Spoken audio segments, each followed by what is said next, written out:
विश्वं दर्पणदृश्यमाननगरी तुल्यन्निजान्तर्गतं पश्यन्नात्मनि मायया बहिरिवोद्भूतं यथा निद्रया यस्साक्षात् कुरुते प्रबोधसमये स्वात्मानमेवाद्वयं तस्मै श्रीगुरुमूर्तये नमः इदं श्रीदक्षिणामूर्तये बीजस्यान्तरिवाङ्कुरो जगदिदं प्राङ्निर्विकल्पं पुनः मायाकल्पितदेशकालकलना वैचित्रचित्रीकृतं मायावीव विजृम्भयत्यभिमः योगी वयस्वेच्छया तस्मै श्रीगुरुमूर्तये नमः इदं श्रीदक्षिणामूर्तये तस्मै श्रीगुरुमूर्तये नमः इदं श्रीदक्षिणामूर्तये। ॐ सहना भवतु सहनौ भुनक्तु सह वीर्यं करवावहै तेजस्विनावधीतमस्तु मा विद्विषावहै। ॐ शान्तिः शान्तिः शान्तिः। सदाशिवसमारम्भां शङ्कराचार्यमध्यमाम् अस्मदाचार्यपर्यन्तां वन्दे गुरुपरम्पराम्। ॐ पार्थाय प्रतिबोधितां भगवता नारायणेन स्वयं व्यासेन ग्रथितां पुराणमुनिना मध्ये महाभारतम् अद्वैतामृतवर्षिणीं भगवतीम् अष्टादशाध्यायिनीम् अम्ब त्वामनुसन्दधामि भगवद्गीते भवद्वेषिणीम्। यं ब्रह्मा वरुणेन्द्ररुद्रमरुतः स्तुन्वन्ति दिव्यैस्तवैः वेदैः साङ्गपदक्रमोपनिषदैः गायन्ति यं सामगाः ध्यानावस्थिततद्गतेन मनसा पश्यन्ति यं योगिनः यस्यान्तं न विदुःसुरासुरगणाः देवाय तस्मै नमः देवाय तस्मै नमः।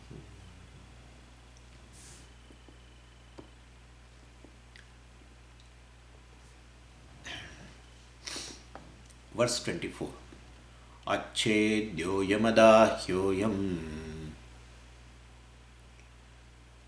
अक्लेद्यो शोष्य एव च नित्यः सर्वगतस्थाणुः अचलोऽयं सनातनः।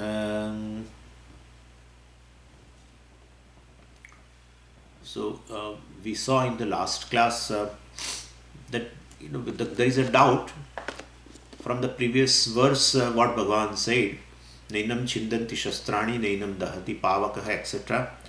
So, I mean, the weapons do not slay, and then fire do not burn, and then said waters do not wet or drown, or nor does this wind ride, etc. From there, this doubt has come. Well, a non-existent thing also cannot be destroyed by anyone. I mean, cannot be destroyed by weapons, cannot be destroyed by even water, etc., fire, etc. Therefore, perhaps what you are saying, that this Atma you are saying, but this Atma may be, I think, a non-existent thing. Otherwise, something would affect it. That's what the question was arised. And then the example was given, like instead of a enam, here the word enam is there, you replace it with Vandhyaputra. So Vandhyaputram nainam chindanti shastrani, na enam chindanti shastrani, na Vandhyaputram chindanti shastrani, na Vandhyaputram dahati pavakah, na Vandhyaputram kledayanti apah, na shoshayati marutah. So Vandhyaputra also cannot be killed by weapons and cannot be burnt and cannot be drowned. So it is your Atma also looks like that it's a Vandhyaputra only, because it's a non-existent thing. Vandhyaputra, I have told you, I mean, a son of a barren woman. Well, so it's a non-existent sun, and therefore there is no sun to, to be burnt or drowned. So perhaps there is no Atma. So this doubt could arise, and therefore in this verse 24, Bhashyakara commentary along with, of course, Bhagavan puts this doubt to the rest, but Bhashyakara also helps in putting this doubt to the rest. And therefore, here we are saying, Ayam Achedyaha. Word Ayam is very, very important to remove the doubt. By saying Ayam, what we say in Sanskritam or what we say in Vedanta is aparoksha. What is self-evident is aparoksha. There are three things actually, three kinds of objects. Some objects are revealed directly with the perception. They are called pratyaksha. Some of the objects are revealed paroksha, indirectly. Pratyaksha, which is indirectly, directly through the senses. Senses, particular sense, always contact a object. A sound is contacted by a sense organ of hearing. And therefore, same way a form is always seen by this organ of, by the eyes. So they are directly contacting, an object is revealed. So that is called pratyaksha. There are certain objects which are not revealed directly. They are revealed indirectly. And that is where other than perception comes to the rescue. Comes to the help here. And that is inference. Inference gives you a knowledge of an object. The object is revealed to you indirectly.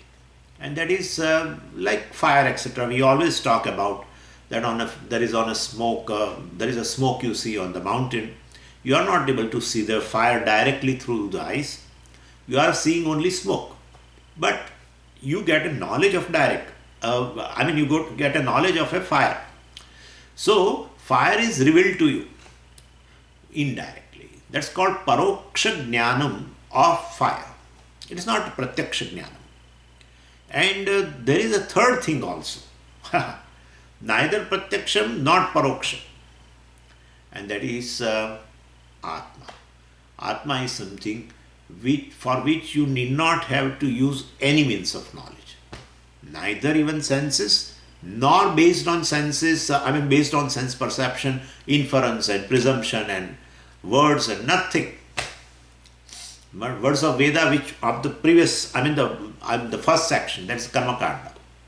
Later the words are going to reveal. We have seen also earlier how this Vedanta Pramana helps us to understand the nature of Atma. So basically, the Pratyaksham and Paroksham, both the kinds of things are, some objects are revealed directly, some objects are revealed indirectly. Well, and you have to use the means of knowledge. Well, the third thing is what? It is not a Pratyaksham, not Paroksham, then it is called Aparoksham. Aparoksham means self-evident, immediate. Means without using any means of knowledge, without operating any means of knowledge, you know yourself. That is I am, that much. We did not have to worry about I am a human being, etc. There is again a confusion. But then I am.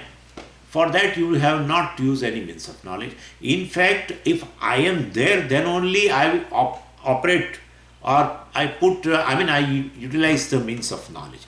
But to utilize the means of knowledge, definitely the person should be there who uses these instruments. And therefore, I must be there even before the sense organs, before any means of knowledge comes to operation.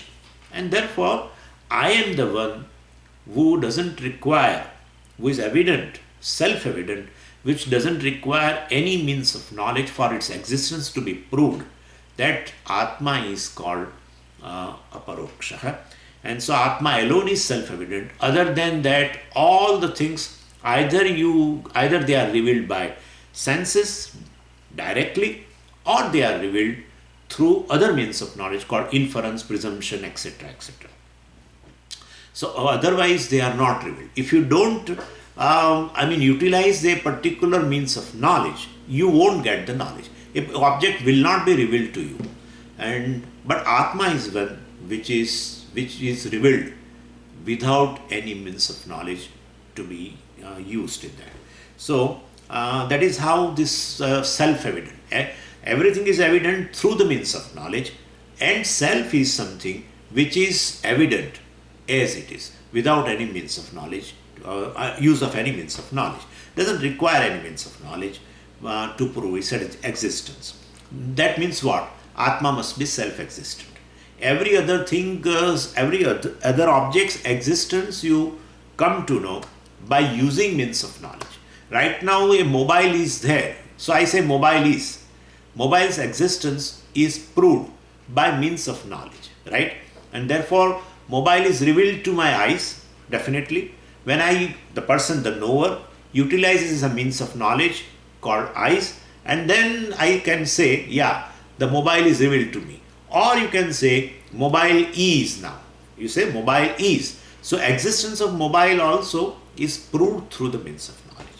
So all the objects in the creation, their existence is always proved by utilizing, or by utilizing the means of knowledge. They require means of knowledge.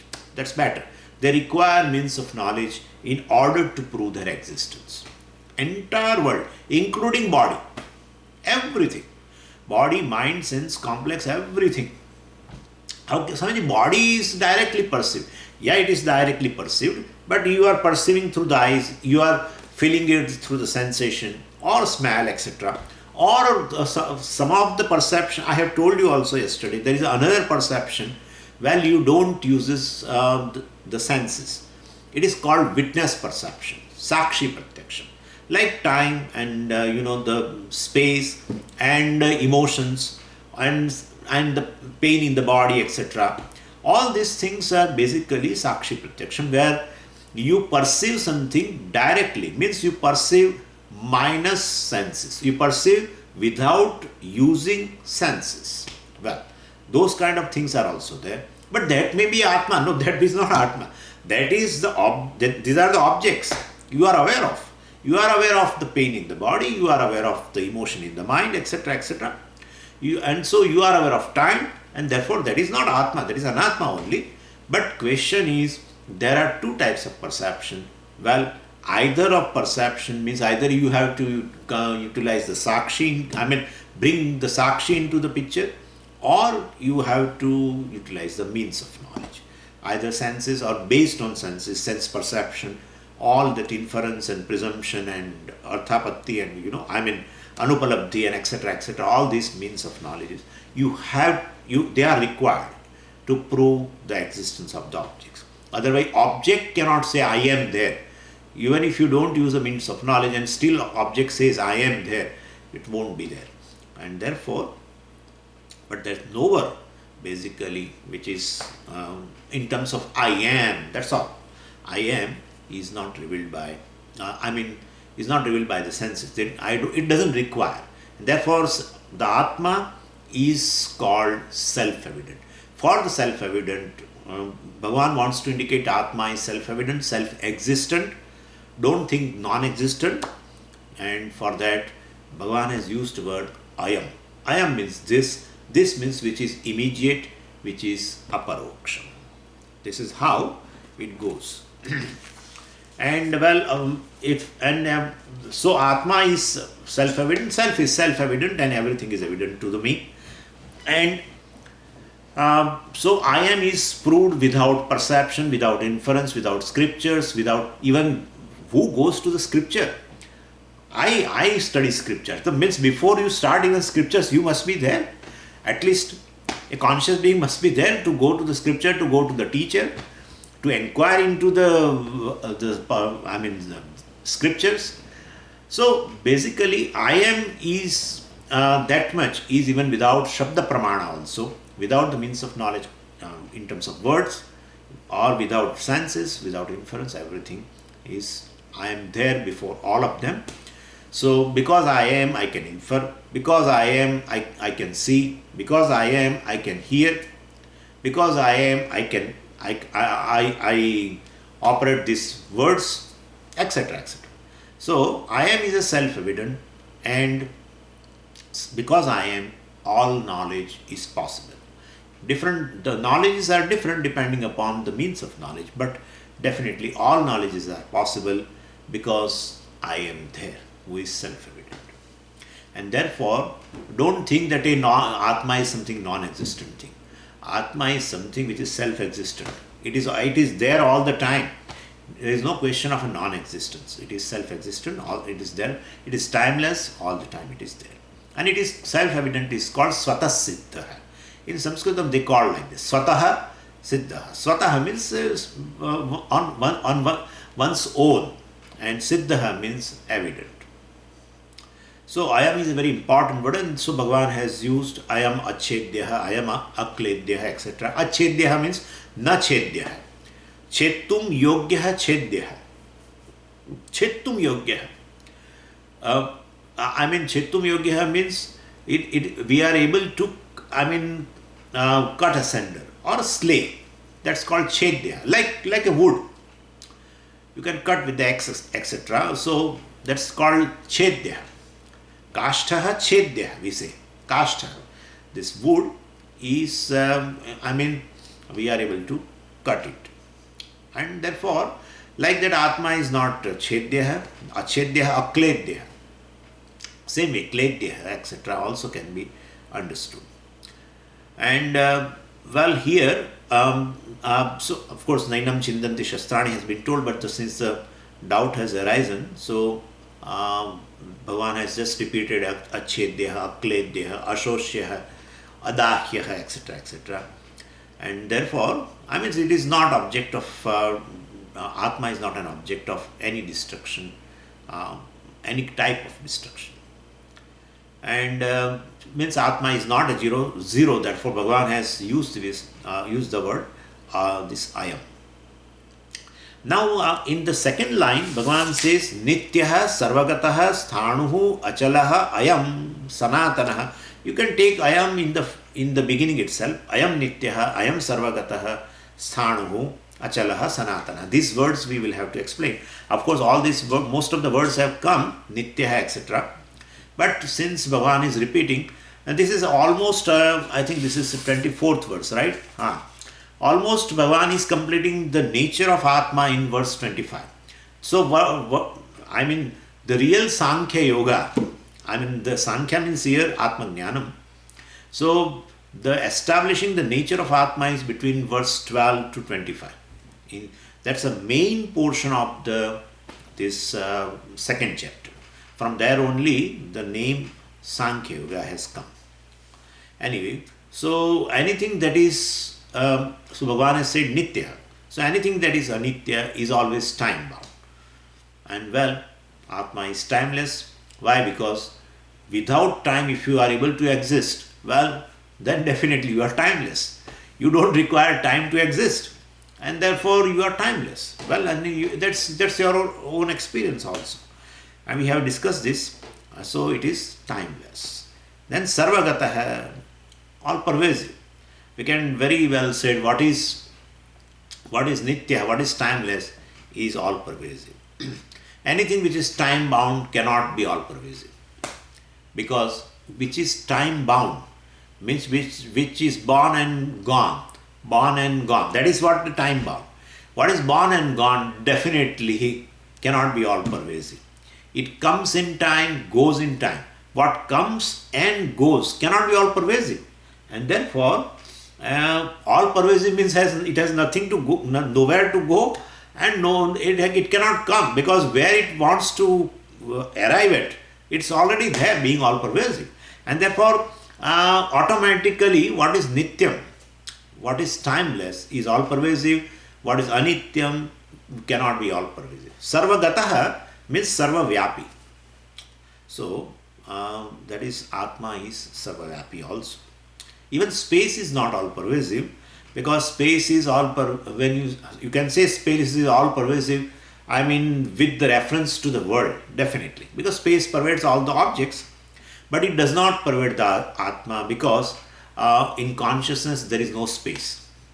How can you say, Swamiji, in consciousness there is no space? Space is a object of consciousness, right? Otherwise, how will you prove the space? unless consciousness reveals the space, where is the space?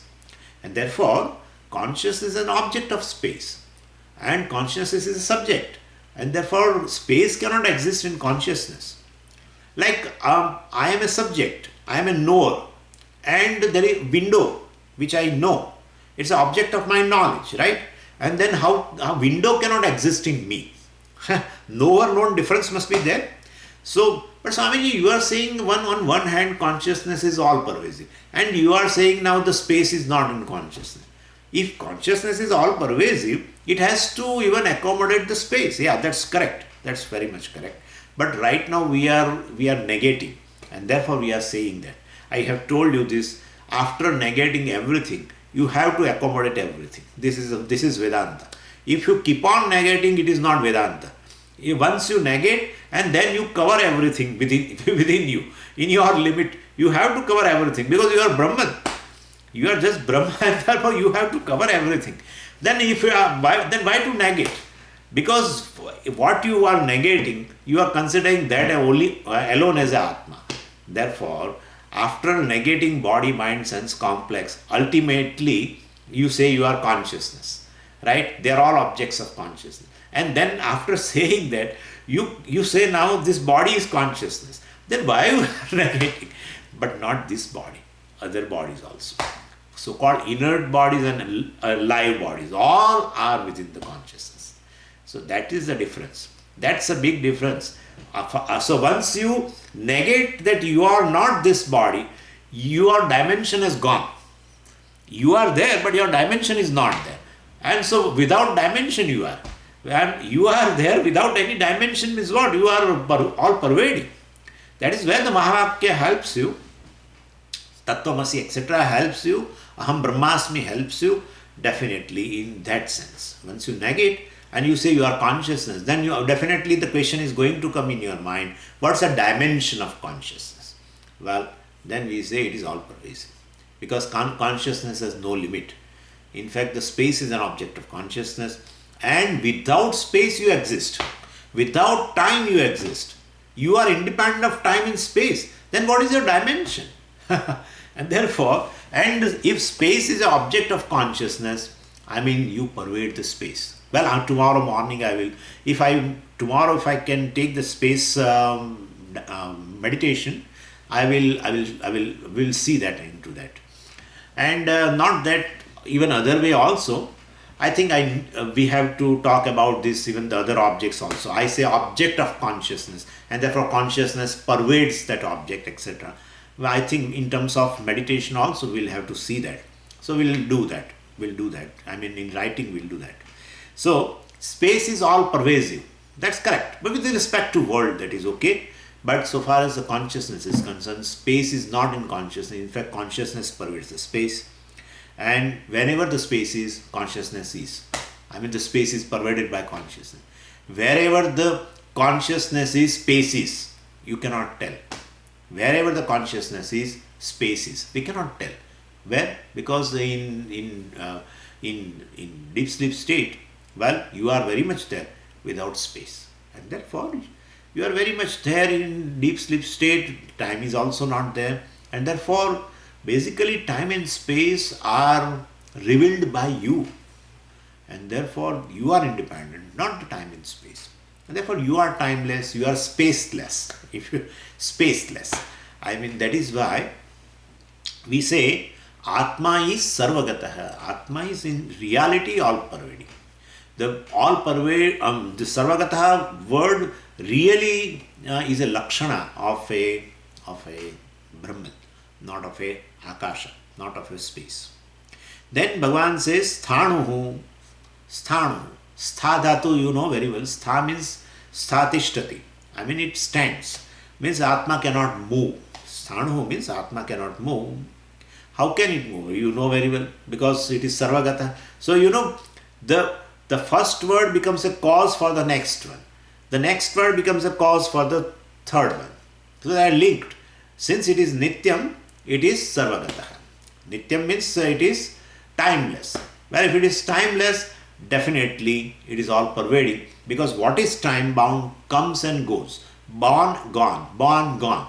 Definitely cannot be all pervading. It must have a form. Anything which is born must have a form. All these things, it's like our Maggi noodles. They are all connected in. So if you pick up one, definitely you can take another things all together. What is born must have a form. Think of. Must have a form.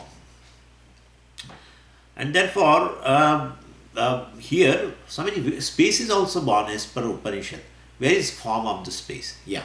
But definitely still we consider as a limited with respect, because there are other 4 elements. And therefore there is a paricheda, the limitations are there.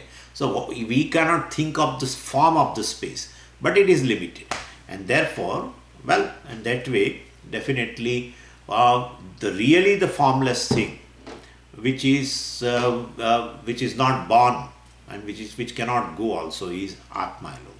Atma pervades everything, including the space. Anyway, so Sthanuhu means it cannot move. Well, it cannot move because it is all pervading. Where it wants to go, definitely it is present there. So it can only move to a place where it is not, but it is not the case. And therefore, since Atma is Nityaha, it is Sarvagata. Since Atma is Sarvagataha, it is Sthana. Like that you have to connect.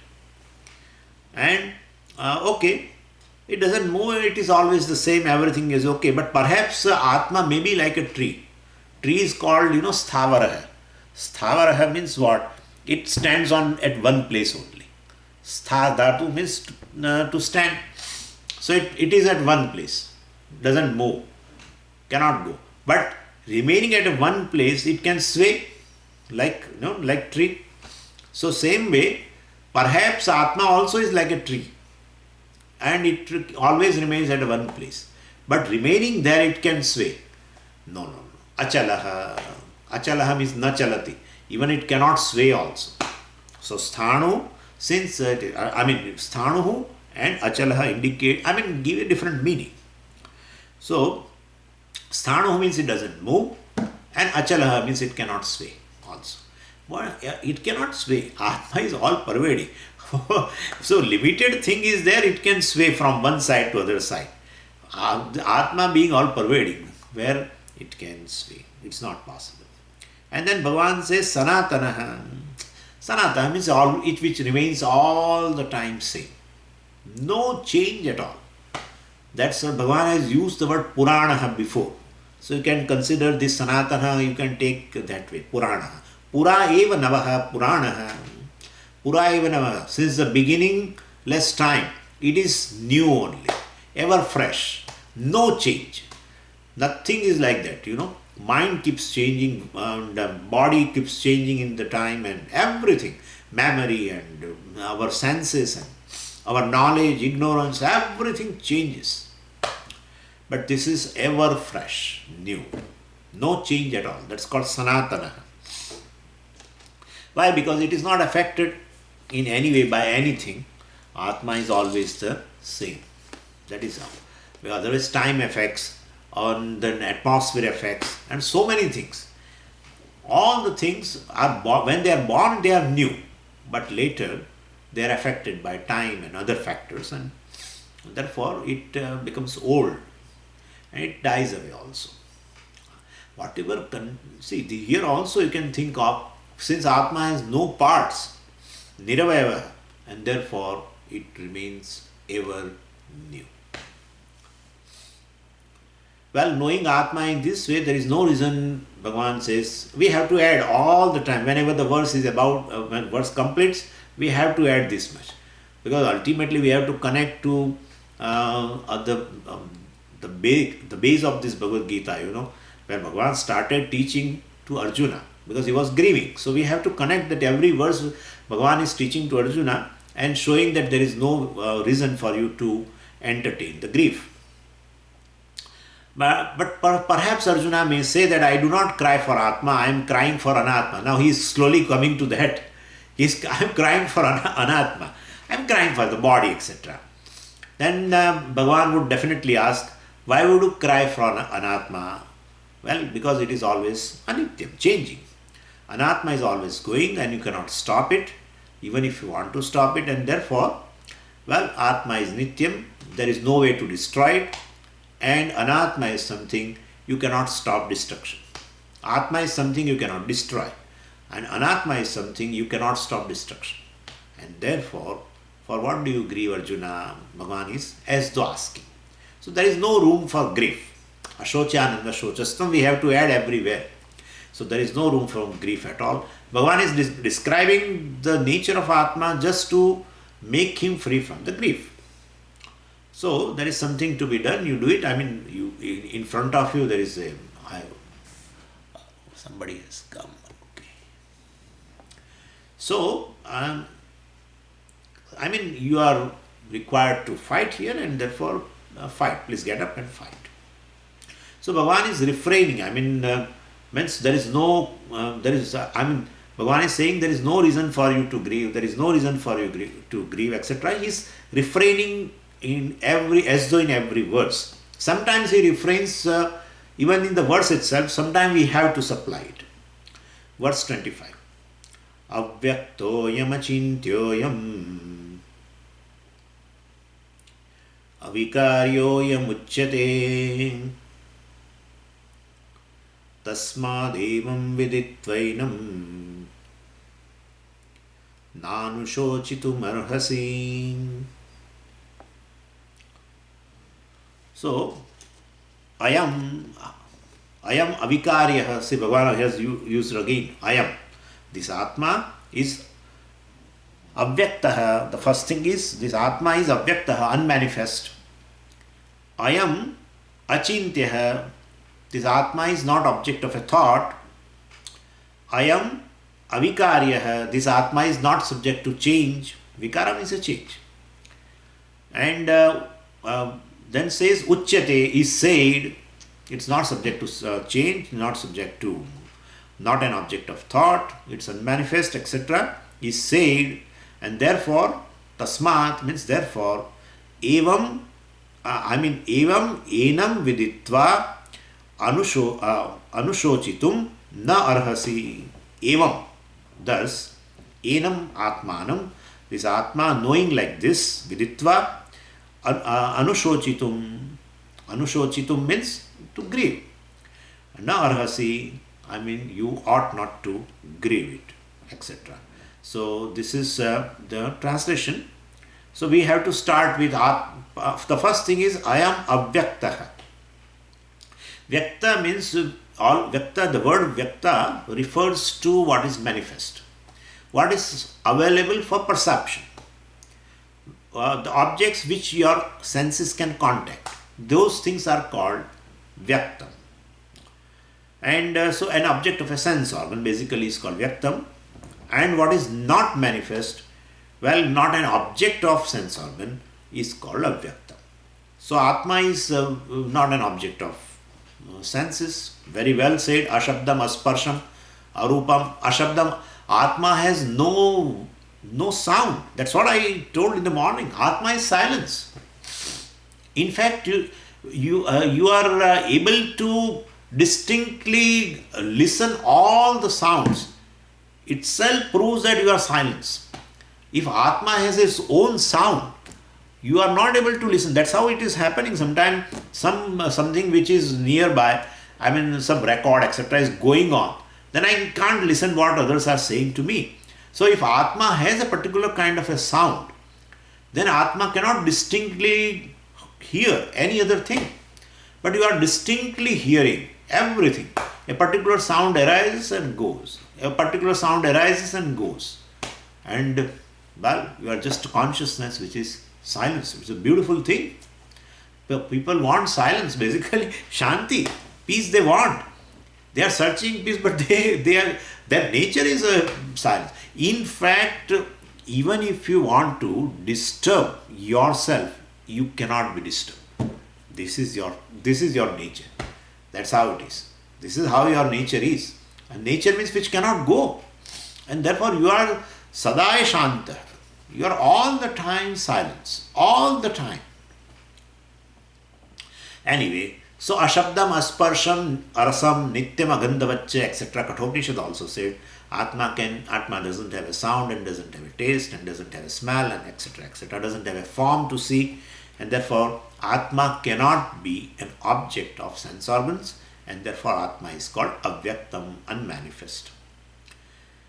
So unmanifest, don't think in terms of like the trees unmanifest in the seed, etc. Don't think that way. Here avyaktam has this meaning.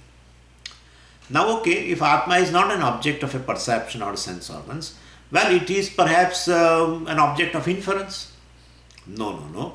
Because like, fire, as I told you, fire you are not able to see directly. Then of course you can infer the fire. Still you can know the fire. Well, but that's not so. Here, Atma is not even object of inference. Why? Because Atma is not an object of a thought. And it is called achintya. Anything which becomes an object of a thought, well, definitely can be inferred. And therefore, like I see definitely a smoke, but then still the fire can become an object of my thought after thinking that wherever there is a smoke, there must be a fire. All these things is all thought, and ultimately I know fire in my mind through inference. So fire becomes an object of my thought. So whatever I did in between is called chinta. Chinta means not worry. Chinta means the thinking, logic, etc. So achintya means, well, it is not available for inference also, because Atma cannot become an object of thought. The very thought is objectified by the Atma. Very thought arises out of Atma. Just as the concept of time and concept of space, etc., everything arises of the basically Atma. Atma is basically a material cause of everything. Atma provides existence to everything. Atma provides revelation to everything. That is how even thought is revealed. Thought is, etc., is due to Atma. Therefore, it cannot be an object of thought. It is in fact the very basis of thought, the very substratum of the thought, we say. Very essence of the thought, you can say. And therefore, Atma is achintya, not even an object of inference. I mean, Atma is not available, it doesn't mean that our Atma is not available for understanding, etc. Here it means Atma is not object of inference. Otherwise, how will you, if Atma is not available for understanding at all, achintya means how, then what are we going to do now? So it's not like that. So both the things are negated. Atma cannot be object of perception by saying avyaktam. Atma cannot be an object of inference. For that the word achintyam is used. And you can go one step further, that without Atma, inference and perceptions are not possible, and therefore Atma cannot become an object. Without Atma, without you are there, who is going? How the perception takes place? Suppose you are not there, then where is the question of perception? Sense organ bring a data, definitely, but for whom? For whom they are operating? Well, so there is someone for whom they are operating. And therefore, the one who wills these sense organs, and because of that perception takes place, and therefore the very perception has a basis in the conscious being, that is I, and therefore definitely without me a perception is not possible. Without me means the Atma, inference is not possible. Therefore, I cannot become object of inference. I cannot become object of perception. I am the very subject who is behind the senses, behind the inference, behind the mind, in order so that they can operate. That's what it has been told in Kenopanishad. Shrotrasya Shrotram, etc. indicates this thing only. Anyway, and in addition to not being an object of sense perception, avyaktam, etc., not an object of inference, achintyam, Atma also does not undergo modification. That has been told by the third word, avikarya. So, avyaktaha, achintyaha, avikarya. Well, it is avikarya means there is no vikriya, there is no vikara, there is no modification, there is no change. Like, milk, etc. So, milk that undergoes a change to become yogurt, the milk gains a new taste. And, sourness, and smell also changes, form also changes, it becomes thick, etc. So these all are changes, takes place. Same way, the way milk undergoes a transformation, change, etc., modification, Atma cannot modify. You can see, well, see, when the milk undergoes a transformation, you should understand milk must have parts.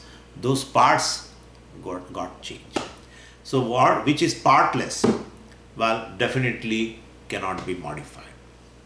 So, milk is subject to change. Well, it is said to be vikarya. It was in one form earlier and now in another form. But what is when there is no form at all? If formless is there, what change do you bring? Any change is in terms of form. Any change in terms of attributes. There will be always like this. Either a substantive undergoes a change, either the attributes undergo a change. Well, if suppose is a thing which doesn't have attributes and therefore it is not a substantive at all, then how will you bring a change? There is no change at all. Therefore, unlike milk, Atma undergoes no change. So you cannot say, Swamiji, but I feel that there is a change.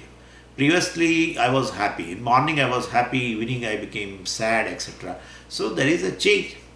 Well, so Atma is vikari. No, that is not the so. It is due to aviveka. All the changes takes place not in Atma but in Anatma. It takes place in your presence and therefore you blame yourself. That is how it is. Something happens somewhere and you blame yourself. There are people like that. They always do like that. Anything happens anywhere, they start blaming. Because of me, everything. Don't think that. Don't think. Atma is all the time present, self-existent. It cannot go. Even if, suppose you think or you want to drive out Atma, you cannot. You have to drive out yourself. That is not possible. What is all pervasive, what is self-existent, it cannot go. Any experience, good, bad, anything, indifferent, all takes place because Atma is there. In fact, without experiencing yourself, you cannot experience anything. It is impossible. You are the one who is experiencing yourself completely, all the time, in and through. In and through you experience yourself. In fact, the very whole experience, the essence of the entire experience is you. Experiencer is you, object of experience is you, and the connecting link between the experiencer and the experienced object also is you. That is the knowledge. That is only then you can say I am all pervasive. Otherwise, how will you say?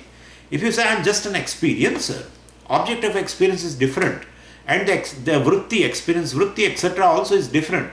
Well, where is the question that you are all pervasive, you are limitless? How can you say? It's impossible. And therefore, Atma is called Anubhuti Swarupaha. Anubhuti Swarupaha means essence of the entire Anubhava or experience. An entire Anubhava includes, any Anubhava includes three things. And you are everything. You are object, you are subject, and everything you are there. Even the connecting link also you are. Because everything is. Everything shines. This easiness and shines is because of you. Without Atma, nothing is and nothing shines. Nothing gets revealed, And therefore, due to aviveka, you feel that you are undergoing a change. Well, so you take the body yourself and then say, I was young and now I am old, etc. Or you take Atma as this mind, etc. and you say, earlier I was in a good mood and now I am like this. Earlier you were taking yourself as having a good vision and now you say, I am not having a good vision. Whatever. Ultimately, Anatma is taken as a self. And therefore, that's what we are negating. And therefore, due to Viveka, the Atma is, it appears that Atma is subject to change. But since Atma has no avayava, well, therefore it cannot undergo any change. Anything which has avayava will definitely change. It may be a mountain or it may be anything. What change you will see in the mountain in 50, 60 years in your life or 80 years in your life is the change in their limbs only, change in their parts. Anyway, so Atma has no attributes, Atma has no avayavas and so cannot undergo any change. Now the question arises, wait a minute. In Tattvabodha you defined Atma is Satchidananda, right? Yeah, we have defined that. then Sat, Chit and Ananda are the attributes of Atma. Why are you saying no? Satchid Ananda are basically attributes of Atma. And so, if they are attributes, there would be a change. Sat can become Asat, and Chit can become Achit, Ananda can become Dukkham. That's how I am saying I am Dukkham, or I am Dukhi, whatever it is. I am Dukhi. So, definitely these are attributes are there. You are telling Satchidananda Atma in the definition of Atma also. Well, this does not happen because Satchidananda are not attributes of as such. See now, there are two things. One is called attribute or property or Visheshan. Other is called Lakshana. There are two different things, distinct things. I will tell you. Like water has a certain property, right? Or attributes. What properties or attributes are there? Like color. Water is colorless. We used to write, in physics whenever earlier days. So water is colorless. Water is tasteless, etc., etc. And so these are the attributes you are telling of this water. They are called Visheshanas. Because not only Visheshanas, the nature of Visheshana or attribute is such that it can be available to other objects, other substantives also. So not only just colorlessness is an attribute of water, colorlessness is an attribute of even crystal also. And therefore, when attribute is something which can leave the substantive and can be available somewhere else, that kind of a thing is possible. Even tasteless, I am saying, this water is tasteless. We used to write. Well, but it can be tasteful. You can add little sugar, and the same water now you taste it is sweet. So definitely you can bring it whenever there are attributes. You can bring a change. Water is colorless, I used to write, but I add some color in that. Well, it becomes color, red, orange, etc. And therefore, how to know, Swamiji, whether it is attribute or a swarupa, whether it is Visheshana or a Lakshana? How will I know? Lakshana is something, the nature is something which cannot go. If they go, the substantive also goes. The object itself goes. And therefore, basically, Visheshana and Lakshana are two different things. And let's come to sugar now. Sugar is sweet. The sweetness is not an attribute in sugar. Please understand this. Sweetness is a nature of the sugar.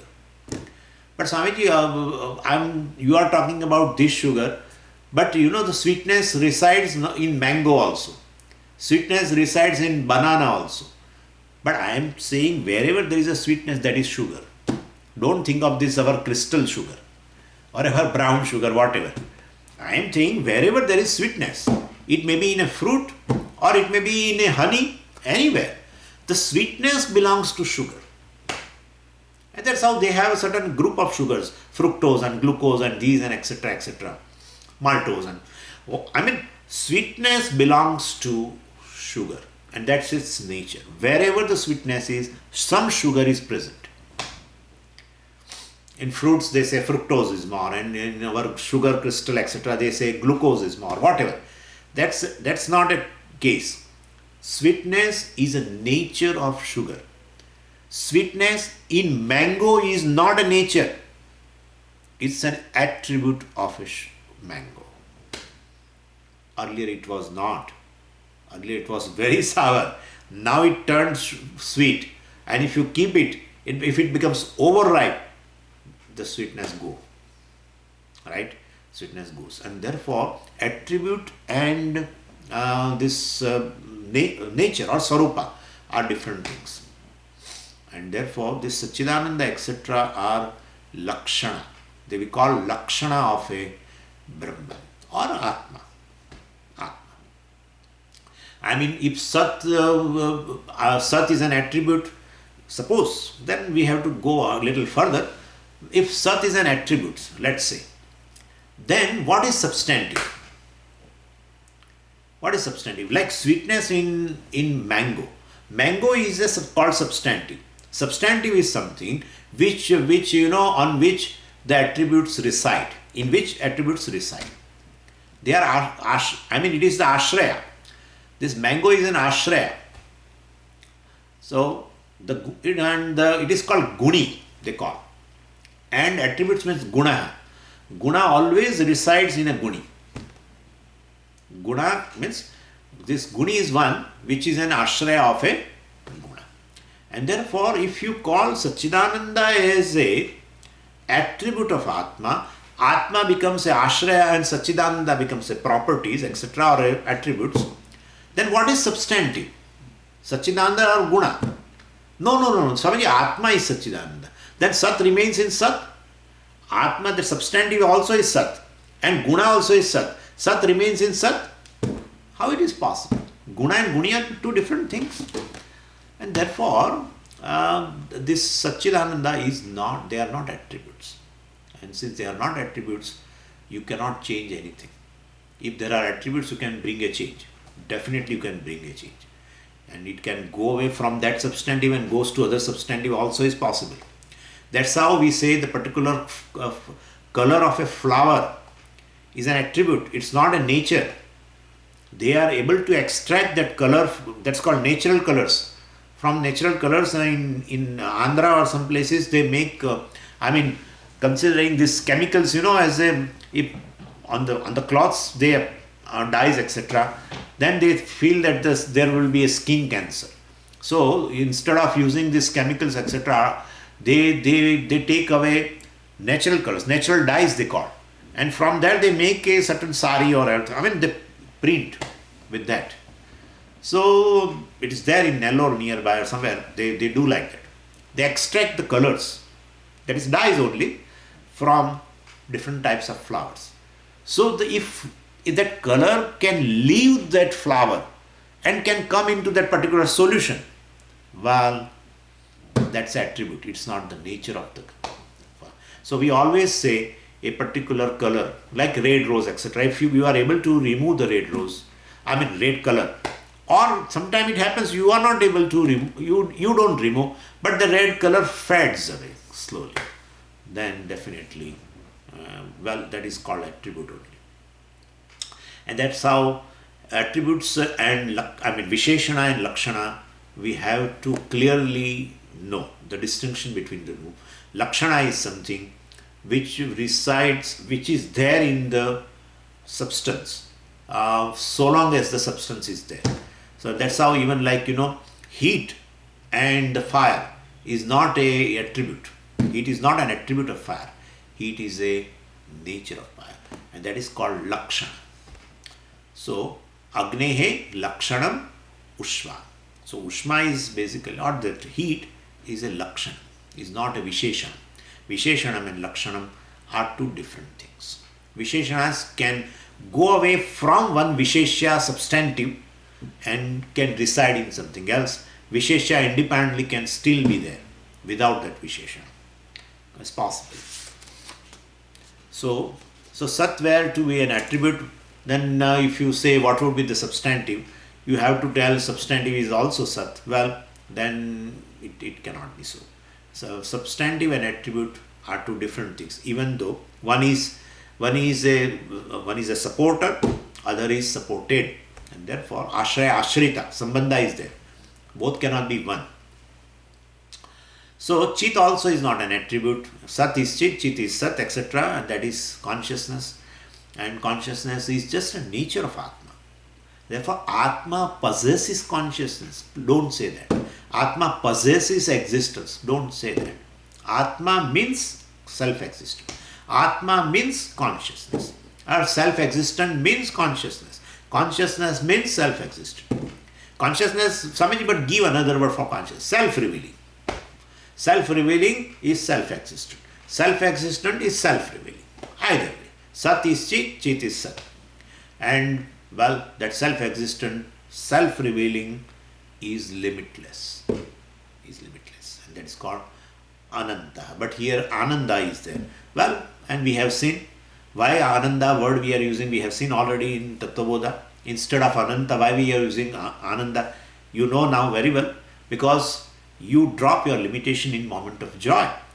You are there very much a conscious being and drop all the limitations, and therefore your nature that is limitless you experience in the moment of joy, and therefore Ananda is Ananda alone. And therefore we have discussed in very much detail in Tattvabodha. So Atma is limitless means we can take here, instead of Ananta I can take Ananda also. And therefore it also indicates the self-existent, self-revealing is limitless, is happiness. That I can say, that's my nature. Well, that these are not the attributes. And since they are not attributes, you cannot bring any change into that. And therefore Atma is avikaryaha. Atma is basically changeless, not subject to modification at any time, because it doesn't have an attributes to subject to itself to change. Another reason also we can give for avikaryaha, and that is, this is from the standpoint of attributes. Another reason is Atma cannot undergo changes because it is not in time. That's a beautiful thing. See, anything which is in time will definitely change. These sixfold modifications, all they are there within the time. And any object has this sixfold modification. Starting from space I am talking. Starting from the space. Even though you feel the space is not born, but we take into account the Upanishad Vakyam as a pramanam for that. No scientist is pramanam for saying that. Even the Nayayikas used to tell like this: space is not born. Other four elements are born in the space. Well, but that is because the Nayayikas do not give pramanyam to Veda. For them, Veda is a secondary pramana. For them, Tarka is the main pramana. So whatever the sentences of the Veda, if they put us under scrutiny in logic, and if they fit, they will accept it. If they don't fit, they won't accept it. See, there are three types of people in the world. One who give pramanyam to the Veda. Not in a secondary sense, but in a primary sense. For us, Veda is a pramanam. So far as Atma etc. is concerned, other things also are there, Punya Papa etc. So Veda for us means for us Vedantins and for our brothers. They are Mimamsakas. For both of us, Veda is a primary pramana. We give a pramanyam we take the Veda's Vakya in toto. Then there are certain other philosophers like Nayayikas etc. For them, Veda is a secondary means of knowledge. Gauna pramana, they call. What is their primary means of knowledge? Their primary means of knowledge is intellect. Intellect means here inference, etc. They don't give pramanyam to Veda. And if so many Vakyas of the Veda, they don't accept. And this is one of the Vakya. You say, Taittiriya Upanishad says, Tasmadva etasmad atmanaha akasha sambhuta. From this Atma, which is Brahman, this Akasha is born. No, we won't accept. Akasha is all the time there. Everything in the Akasha is born and gone. Everything in the Akasha is born and gone. Then therefore all these four elements. And see, they say, you see, you take any object, you say it is made up of 5 elements. Okay, let us accept 5 elements. But then one thing never dies. Everything other than that dies. What? He said, Vayu also will, air also goes, and then fire element also goes, and water element also goes, and earth element also goes. Nothing happens to space. Nothing happens to space. And therefore, basically, in space everything is born of these 4 elements, and space is not born. Space is not subject to death. Space is nityam. They call space as nityam. Well, we say space also is born, anityam. It is also born in time and gone in time. Well, that is, so this is how because when they apply their mind, they feel, no, that cannot be true. And therefore, Veda is not Veda is not considered as a primary source of knowledge. Their own intellect they give, they rely more on their intellect, on inference, etc. Anyway, and there are third type of people. They don't give any pramanyam to Veda. They say it is just a cock and bull story. They say like that. In the second category, there are people, other people also. They say, Swamiji, I can accept everything what has been told in Bhagavad Gita. If, they say that, if means what? If science proves it, I will accept. Well, for them, Veda is not a primary means of knowledge, that is secondary means of knowledge. So there are three types of people who approach the Veda. Well, two of them, one approaches as a primary means of knowledge, other approaches the Veda as a secondary means of knowledge, and the third one says it is all cock and bull story only. There is nothing in that. So they give a total apramanya. They don't give any validity to the Veda. There are three types. Anyway, so basically, Atma is cannot undergo a change because it is not in time. That's all. Anything born in time will go, will have a change and it will go. Even though change may not appear to you, but it will go. Well, Atma has always been, since it is timeless, Atma has always been as it is now. Therefore, avikaryaha, that has been told as a avikarya. We'll go tomorrow further. Om Purnamadah Purnamidam Purnat Purnamudachyate Purnasya Purnamadaya Purnameva Vashishyate. Om Shanti Shanti Shanti. Harihi Om Shri Gurubhyo Namaha. Harihi Om.